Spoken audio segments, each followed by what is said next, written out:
Aujourd'hui, on prendra un petit moment pour corriger cette feuille que vous avez complétée la dernière fois. Vous avez peut-être remarqué que la question 3 traitait d'un sujet dont on n'avait pas encore parlé. Il s'agissait d'affûtage, et ce que je vous propose, c'est qu'on commence par ça, on va parler d'affûtage, et ensuite on reviendra sur la correction de ce document. L'affûtage, ce qu'on peut dire, c'est que c'est un métier à part entière. Aujourd'hui, on a des outils de plus en plus perfectionnés, précis, complexes, donc on les confie à un affûteur professionnel. À une certaine époque, on faisait nous-mêmes l'affûtage, mais c'est de moins en moins le cas. Bon, à l'atelier, il arrive quand même parfois qu'on utilise des meules pour affûter les ciseaux à bois, les fers de rabot, si vous en avez encore, éventuellement les fers de porte-outils universels ancienne génération. Dans ce cas, on va utiliser des meules corindon ou borazon. Grosso modo, cet abrasif est à peu près le même que celui que vous utilisez pour le ponçage des bois. Et cet abrasif permet d'enlever de la matière sur les aciers rapides ou acier-outils. Si vous voulez affûter une lame de scie circulaire qui a des tranchants métal dur, là on aura recours à une meule diamant. Donc on a le corps de la meule en acier ou en alu, et puis uniquement sur la circonférence, on va retrouver des petites particules de diamant qui pourront enlever la matière sur le métal dur, puisque le diamant est plus dur que le métal dur. Si vous êtes un peu bûcheron dans l'âme, vous aurez peut-être l'occasion d'utiliser des meules qui ont des formes spéciales. Là on a une chaîne de tronçonneuse. Alors bien sûr pour l'affûter, il faut des formes un peu particulières. En entreprise, ce qui est encore affûté parfois, c'est le ruban. Vous allez le voir dans la vidéo qui suit.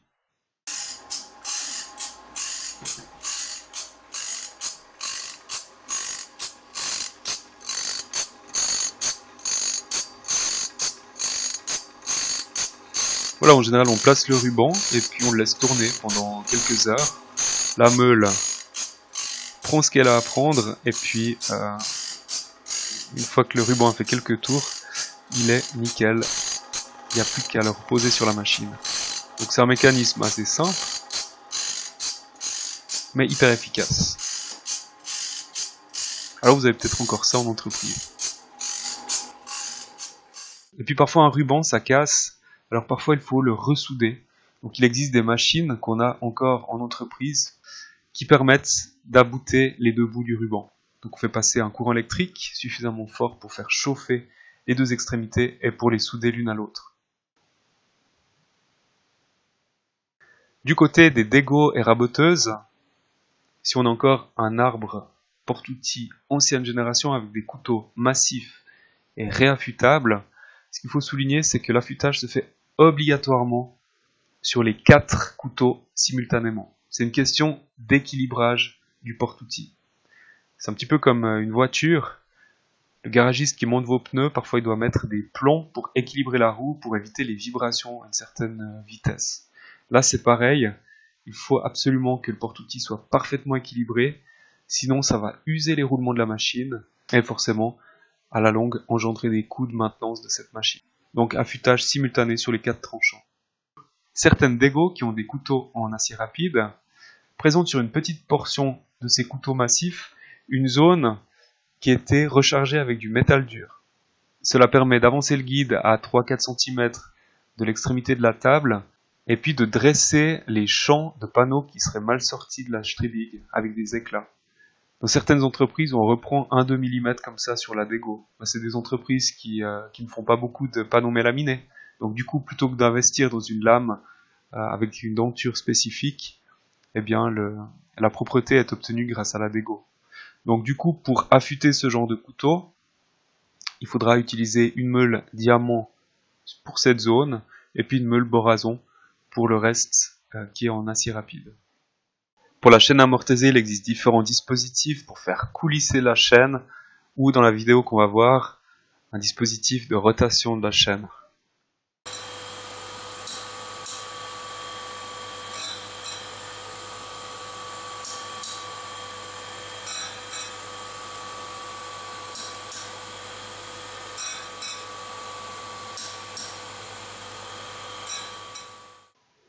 Comme je le disais en introduction, l'affûtage c'est véritablement une affaire de pro. Les professionnels ont des machines à commande numérique, donc l'outil est placé dessus, il y a des palpeurs qui viennent prendre ses cotes, tout est rentré dans un ordinateur, et puis l'affûtage commence selon un programme. Donc on est face à des outils hyper perfectionnés, et les machines le sont également. En plus de ça, aujourd'hui on a des outils qui sont plus durs que le métal dur, je pense au diamant polycristallin, Et puis il n'existe pas de meules qui permettent d'affûter un outil en diamant par enlèvement mécanique de matière. Donc on a recours à un système d'érosion électrochimique. Alors je ne connais pas le détail, mais j'imagine qu'il y a un courant électrique qui va oxyder le tranchant et ainsi permettre un enlèvement de matière pour l'affûter. Donc voilà le palpeur qui vient prendre les dimensions de l'outil. On voit qu'on a bien un tranchant en diamant polycristallin. Ici vous avez une zone sombre, c'est le diamant, et puis la zone un petit peu plus claire, c'est le métal dur. Je vous rappelle, du diamant qui est frité sur du métal dur, qui lui-même est brasé sur de l'acier-outil.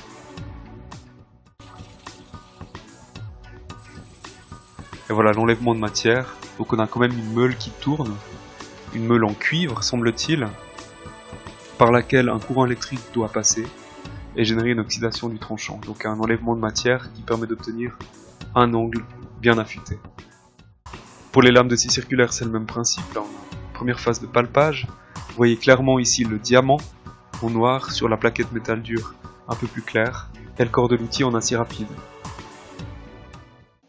Donc si on en revient à cette feuille d'exercice, ce qu'il faut retenir pour l'affûtage, c'est simplement qu'une meule diamant permet d'affûter les outils en métal dur, et puis la meule borason permettra d'affûter de l'acier-outil, de l'acier rapide, et puis du stellite, un matériau de coupe qui est utilisé en scierie pour le sciage des bois verts. Pour la question 4, c'est un récapitulatif sur les contrôles de sécurité. Donc la gorge d'évacuation des copeaux, qu'elle soit pas trop large, le dépassement de l'arête de coupe, du tranchant par rapport au limiteur de passe, maximum 1,1 mm pour cet outil, quelle que soit son année de fabrication. Pour ces outils ronds, les plus anciens on tolère jusqu'à 3 mm de dépassement et les plus récents 1,1 mm également. On doit avoir des informations sur un outil, la plage des fréquences de rotation pour les outils achetés après 99, ou une fréquence de rotation maximale pour les anciens outils.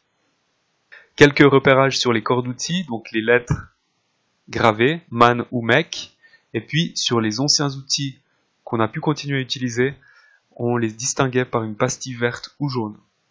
Sur les outils récents, on n'a plus cette histoire de couleur, mais c'est sur les anciens, quand on a dû faire le tri, qu'on voulait voir clairement qui allait où.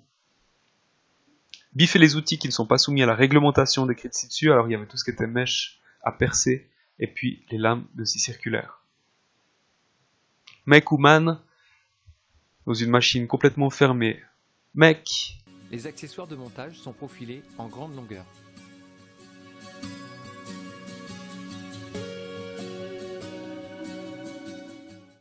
Une toupie avec avancement automatique, MAN, c'est le piège. Une tonnonneuse avec chariot, MAN. Par l'investissement de machines numériques, l'entreprise développe le savoir-faire des hommes, améliorant les conditions et la qualité du travail. Ici, évidemment, MAN. Sciage, pas de réglementation, perçage non plus, et puis une défonceuse, MAN.